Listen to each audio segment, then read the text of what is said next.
ما مسئولین ایران اینجوری هم تا رو صندلی هم هی دفاع میکنن باید قانونی بررسی بشه، اجازه بفرمایید جوانب مختلفش در بیاد، میرن کنار منتقد میشن. شما الان که مسئولیت دارید یه بار بیاد بگید آقا لباس شخصی ها به دانشجویان ما دارن آزار میرسونن، تعرض میکنن، نمیتونیم کاریش کنیم.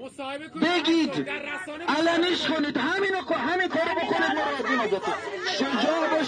شجاع باشید. این زندگی دو روزه دنیا ارزش اینو نداره که ما انقدر ترسو بخوایم زندگی کنیم. دکتر آقای اجازه بدین. ببین من الان دیگه سن سالی از من گذشته، من حادثه 18 تیر رو درک کردم. عامل اصلی همه اتفاقاتی رو که در 18 تیر افتاده لباس شخصی ها بود. ببینید الان هم ببینید